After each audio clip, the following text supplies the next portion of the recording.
জিওমেট্ৰি সিৰিজৰ আজি আমি চাম লেকচাৰ 2 তো এই জিওমেট্ৰি সিৰিজৰ জিওমেট্ৰি গোটেইখিনি কনসেপচুৱেল ক্লাস লগতে এমসিকিউ ক্লাস গোটেইখিনি কৰা হ'ব তো লেকচাৰ 2 কি আছে চাও ফাৰ্স্ট লেকচাৰত মই জিওমেট্ৰি ধাৰণাখিনি দিছিলো আৰু হিষ্ট্ৰী অফ জিওমেট্ৰি বিষয়ে কৈছিলো জিওমেট্ৰি কৰ পৰা ষ্টাৰ্ট হয় জিওমেট্ৰি কি ওয়াৰ্ড কৰ পৰা আহে কেনেকৈ ষ্টাৰ্ট হল এই গোটেইখিনি আলোচনা কৰা হৈছে তে লেকচাৰ 2ত আমি মেইন পইণ্টছৰ পৰা আৰম্ভ কৰিম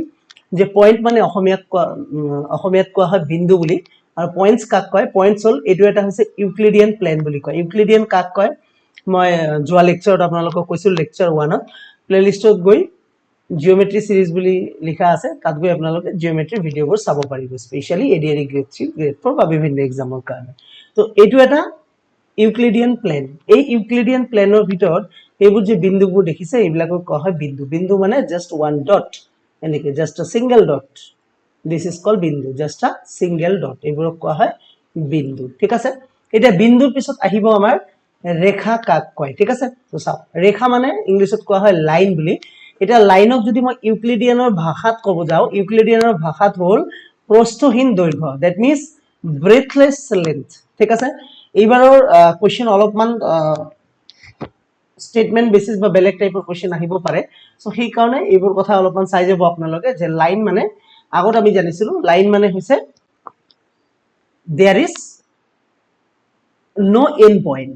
লাইন মানে সিম্পল কথা there is no end point যাৰ কোনো end point নাই যাৰ কোনো শেষ বিন্দু নাই স্টাৰ্টিং অৰটো শেষ বিন্দু নাই বা শেষতো কোনো শেষ বিন্দু নাই এটো মানে কি এটো মানে গৈ আছে আৰু এই ৰেখাডালৰ অৰ্থ এটো অৰ্থ মানে কি গৈ আছে আৰু শেষ বিন্দু দ্যাট মিন্স শেষ পয়েন্ট end point এই যে কথাটোৰ অৰ্থ end মানে শেষ point মানে এইটো যদি এনেকে থাকে that means end point year end point আছে ঠিক আছে এখানে লাগি ক্লিয়ার বুঝি পালে এটা কথা হৈছে যে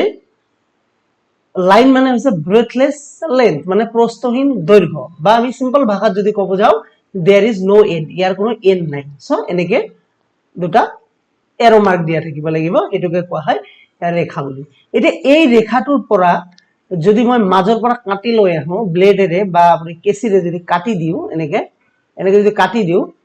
এই খণ্ডটো এনেকে ওলাই আহিব নাই দ্যাট মিন্স এই ৰেখাৰ পৰা মই মাজৰ পৰা খণ্ড এটা ওলাই লৈ আহিলো দ্যাট ইজ কল ৰেখা খণ্ড দ্যাট ইজ কল কি ৰেখা খণ্ড ক্লিয়াৰ বুজি পালে নে তো ৰেখা খণ্ড কেনেকে গম পাব লাইন সেগমেন্ট কেনেকে গম পাব if there is two end point যদি দুটা end point থাকে দুটা শীৰ্ষ বিন্দু থাকে শেষ বিন্দু থাকে তেন্তে আমি বুজি পাম এটো এটা কি ৰেখা খণ্ড যদি কোনো এন্ড পয়েন্ট না থাকে তেনে হলে ৰেখা যদি এন্ড পয়েন্ট থাকে যে এন্ড পয়েন্ট আছে শেষ হৈ গল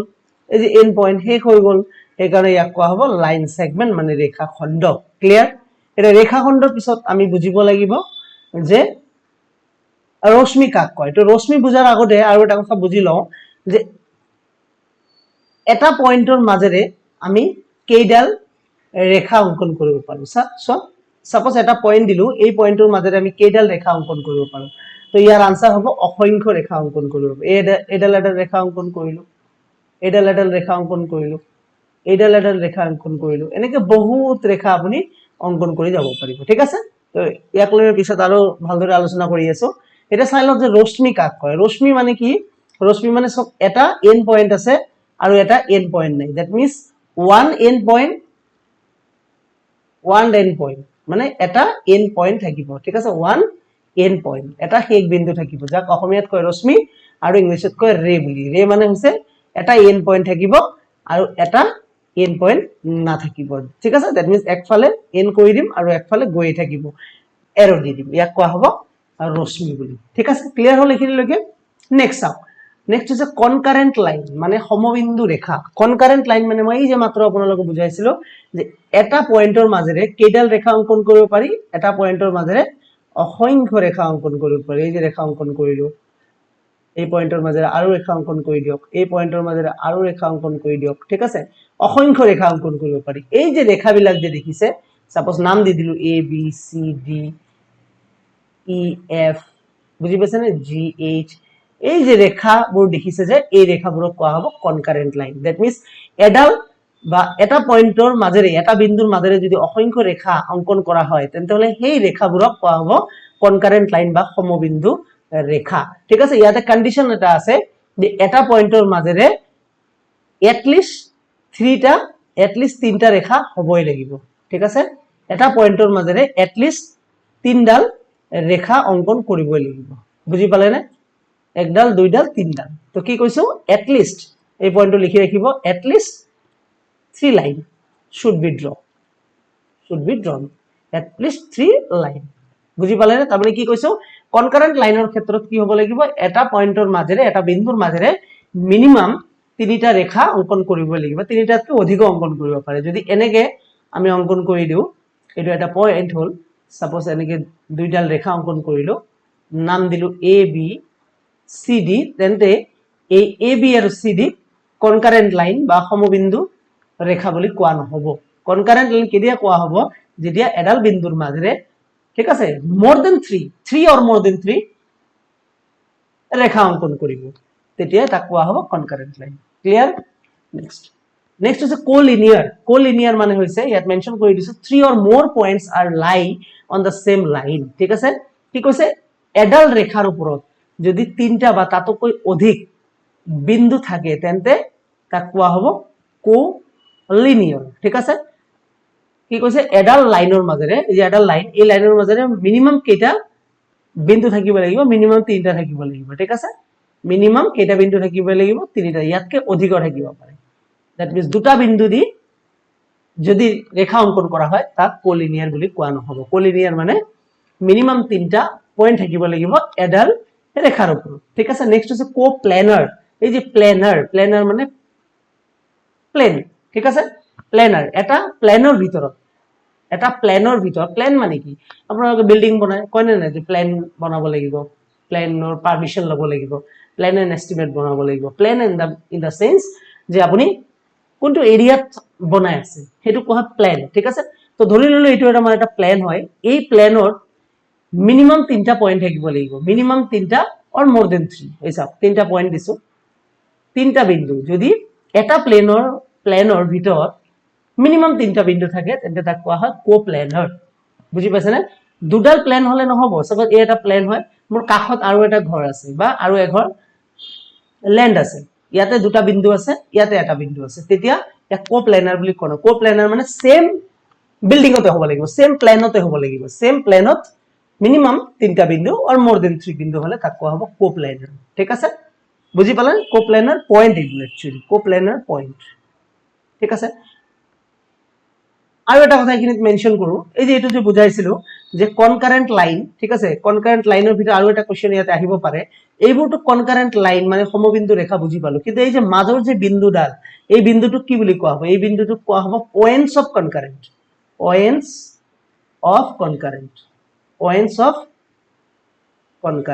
বুজি পালে না দ্যাট মিন্স পয়েন্টটোক কোৱা হ'ব বিন্দুটোক কোৱা হ'ব পয়েন্টস অফ কনকাৰেন্ট ঠিক আছে আৰু ৰেখাবোৰক কোৱা হ'ব কনকারেন্ট লাইন হৈছে এগুলো ক্লিয়ার নেক্সট প্যারালাল লাইন মানে হচ্ছে সমান্তরাল রেখা কাক কয় রেখা মানে তুমি বুঝিয়ে পালো देयर इज যার কোনো এন্ড পয়েন্ট নাই ঠিক আছে তো প্যারালাল লাইন মানে দুডাল রেখা লব লাগিব আৰু এই দুডাল ৰেখাৰ মাজৰ দূৰত্ব সেম হ'ব লাগিব সব এই দুডাল ৰেখাৰ মাজৰ দূৰত্ব এখিনিৰ পৰা এখিনি দূৰত্ব যিমান আছে এখিনিৰ পৰা এখিনি দূৰত্ব কিমানে হ'ব লাগিব এখিনিৰ পৰা এখিনি দূৰত্ব একে হ'ব লাগিব যদি এনেকুৱা আৰু এনেকুৱা দুডাল ৰেখা অঙ্কন কৰা হয় তেতিয়া হলে এই দুটা প্যাৰালাল লাইন নহয় প্যাৰালাল লাইন মানে হৈছে এই যে হেৰি দেখিছে দূৰত্ব দেখিছে দুটা লাইনৰ মাজত এই দূৰত্বটো একে হ'ব লাগিব এই দূৰত্ব একে আছে নেকি নাই নহয় সেইকাৰণে এটো প্যাৰালাল লাইন মানে দুডাল লাইনৰ ঠিক আছে মাজৰ দূৰত্ব যদি সেম থাকে তেন্তে ইয়াক কোৱা হ'ব সমান্তৰাল ৰেখা বুলি প্যাৰালাল লাইন বুলি ক্লিয়াৰ নেক্সট স্কিউ লাইন মানে অসমীয়াত কোৱা হয় তিৰ্যক ৰেখা কাক কয় two lines that do not intersect দুটা লাইন ঠিক আছে দুটা লাইন অঙ্কন কৰিলো এই দুটা লাইন যদি মই এনেকে অঙ্কন কৰি দিও তেতিয়া হলে এই লাইন দুটাই এটাই আনটোক কি কৰিছে সেটক অসমীয়াত কোৱা হয় ইন্টারসেক্ট বুলি ঠিক আছে কি কৈছে two lines that do not intersect line দুটা ইন্টারসেক্ট কৰিব নোৱাৰিব তাৰ মানে এটাই আনটোক সেট কৰিব নোৱাৰিব তো ঠিক আছে দুডাল ৰেখা অঙ্কন কৰিলো এটাই আনটোক সেট কৰা নাই very good and are not parallel আৰু লাইন দুটা প্যাৰালাল হ'ব নোৱাৰিব লাইন দুটা প্যাৰালাল হৈছে নেকি নাই হোৱা কাৰণ ইয়াৰ পৰা ইয়াৰ দূৰত্ব ইয়াৰ পৰা ইয়াৰ দূৰত্ব একে নহয় ঠিক আছে তো তেনেকুৱা লাইনক ঠিক আছে কোৱা হ'ব স্কিউ লাইন বুলি তো এই লাইন দুটা কি লাইন বুলি কোৱা হ'ব এই লাইন দুটো কব স্কিউ লাইন তো প্যাৰালাল লাইন মানে বুজি পালে প্যাৰালাল লাইন মানে দুটা লাইনৰ মাজৰ দূৰত্ব একে থাকিলে তাক প্যাৰালাল লাইন বুলি কয় এতিয়া কথা হল দুটা লাইনৰ মাজৰ দূৰত্ব যদি একে নাথাকে তেনেহলে তাক ডাইৰেক্ট স্কিউ লাইন বুলি কৈ দিম নেকি আমি ঠিক আছে স্কিউ লাইন বুলি কৈ দিম নেকি কোৱাৰ আগতে এবাৰ চাব লাগিব লাইন দুটা ইন্টাৰসেক্ট কৰিছে নেকি যদি ইন্টাৰসেক্ট কৰিছে তেতিয়া আমি এইবিলাক বস্তু না চাও ইন্টাৰসেক্ট যদি নকৰে তেতিয়াহে চাম যে লাইন দুটাৰ মাজৰ দূৰত্ব একে আছে নেকি যদি একে আছে তেন্তে প্যাৰালাল লাইন যদি একে নাই তেনেহলে তাক কোৱা স্কিউ লাইন ঠিক আছে তো প্যাৰালাল লাইনৰ অপোজিট হল স্কিউ লাইন মানে তিৰ্যক ৰেখা প্যাৰালাল লাইন সমান্তৰাল ৰেখা আৰু ইয়াৰ অপোজিট হল তিৰ্যক ৰেখা মানে স্কিউ লাইন ক্লিয়াৰ হল কনসেপ্ট ক্লিয়াৰ বুজি পাইছে প্যাৰালাল লাইন মানে দূৰত্ব একে হ'ব লাগিব দুটা লাইনৰ আৰু দুটা লাইনৰ দূৰত্ব যদি একে নহয় তেন্তে হেতু হ'ব স্কিউ লাইন তিৰ্যক ৰেখা মানে প্যাৰালাল হ'ব না সিম্পল ক্লিয়াৰ নেক্সট পাৰপেন্ডিকুলাৰ লাইন মানে হৈছে এডাল সৰল ৰেখা অঙ্কন কৰিলো এই সৰল ৰেখাৰ এই বিন্দুটোৰ মাজেৰে মধ্যবিন্দুৰ মাজেৰে যদি আন এডাল ৰেখা ওপৰত উঠি যায় তেন্তে তাক কোৱা হয় লম্ব ৰেখা কিন্তু ইয়াতে এটা কন্ডিশন আছে ডাইৰেক্টলি আমি লম্ব ৰেখা বুলি কৈ নিদিম কোৱাৰ আগতে চাব লাগিব যে এই যে লম্ব ৰেখাডাল যিডাল ৰেখা ওপৰত উঠিছে এই ৰেখাডালে 90 ডিগ্ৰী কোণ উৎপন্ন কৰিছে নে কৰা নাই বুজি পাইছে না কি কৈছো এডাল সৰল ৰেখা মাজেৰে এটা মধ্যবিন্দু যদি অঙ্কন কৰো কৰাৰ পিছত এডাল ৰেখা ওপৰেৰে যদি অঙ্কন কৰো কৰাৰ পিছত চাব লাগিব যে এই লম্ব ৰেখাডালে এই সৰল ৰেখা দুইডালক দুই ভাগ কৰি 90 ডিগ্ৰী আৰু 90 ডিগ্ৰী কোণত উৎপন্ন কৰিছে নেকি যদি কৰিছে তেন্তে এটো এটা লম্ব ৰেখা হৈ যাব ঠিক আছে তো লম্ব ৰেখা কেনেকৈ অঙ্কন কৰা হয় সাপোজ সিডি ঠিক আছে সাপোজ ধৰি লওক লম্ব ৰেখা কোন ডাল ওপৰৰ ডাল তো কেনেকৈ লিখিব এবি ৰেখা কেনেকৈ বুজায় অকল এবি লিখিলে ৰেখা হল নেকি ইয়াৰ পৰা এটা দাগ দিব লাগিব বাৰ দিব লাগিব তেতিয়া বুজাব এডাল এডাল ৰেখা তো এবি ৰেখা ইজ পাৰপেন্ডিকুলাৰ এই ৰেখাডাল পাৰপেন্ডিকুলাৰৰ সাইন হল এনেকুৱা ইজ পাৰপেন্ডিকুলাৰ কাৰ ওপৰত পাৰপেন্ডিকুলাৰ হৈ আছে সিডি ওপৰত সো লিখিব সিডি তো বুজি পালানে এবি ইজ পাৰপেন্ডিকুলাৰ টু সিডি তো এতিয়া কথা হল যে লম্ব ৰেখাৰ মান কিমান যদি পৰীক্ষাত প্ৰশ্ন হয় লম্ব ৰেখাৰ মান কিমান ঠিক আছে তো লম্ব ৰেখাৰ মান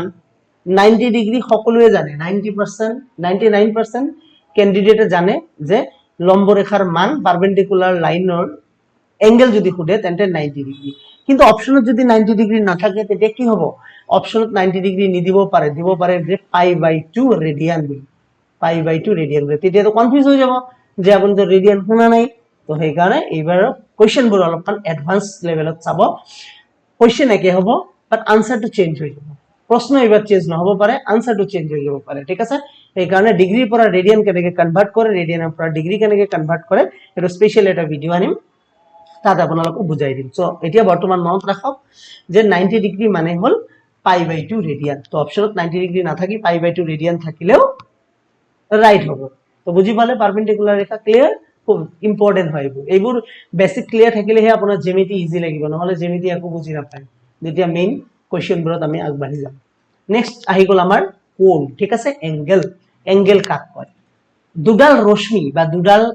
ৰে যদি এটা পয়েন্টত আহি মিলিত হয় দুডাল ৰশ্মি মানে কি এটা এন্ড পয়েন্ট থাকিব এটা এন্ড পয়েন্ট না থাকিব এই যে দুডাল ৰশ্মি অঙ্কন কৰিলো এই ৰশ্মি দুডালে এটা পয়েন্টত আহি যদি কটাকটি কৰে বা মিলিত হয় তেন্তে ইয়াতে কি উৎপন্ন হয় এঙ্গেলৰ উৎপন্ন হয় কোণৰ সৃষ্টি হয় ঠিক আছে তো ইয়াৰ পৰাই আমাৰ কোণৰ আবিষ্কাৰ হৈ গল আৰু কোণ স্টাৰ্ট হ'ব তো নেক্সট ক্লাছত আমি কোণৰ ওপৰত বিতংভাৱে চাম ঠিক আছে তো জ্যামিতি ক্লাছবোৰ আপোনালোকে মিস নকৰিব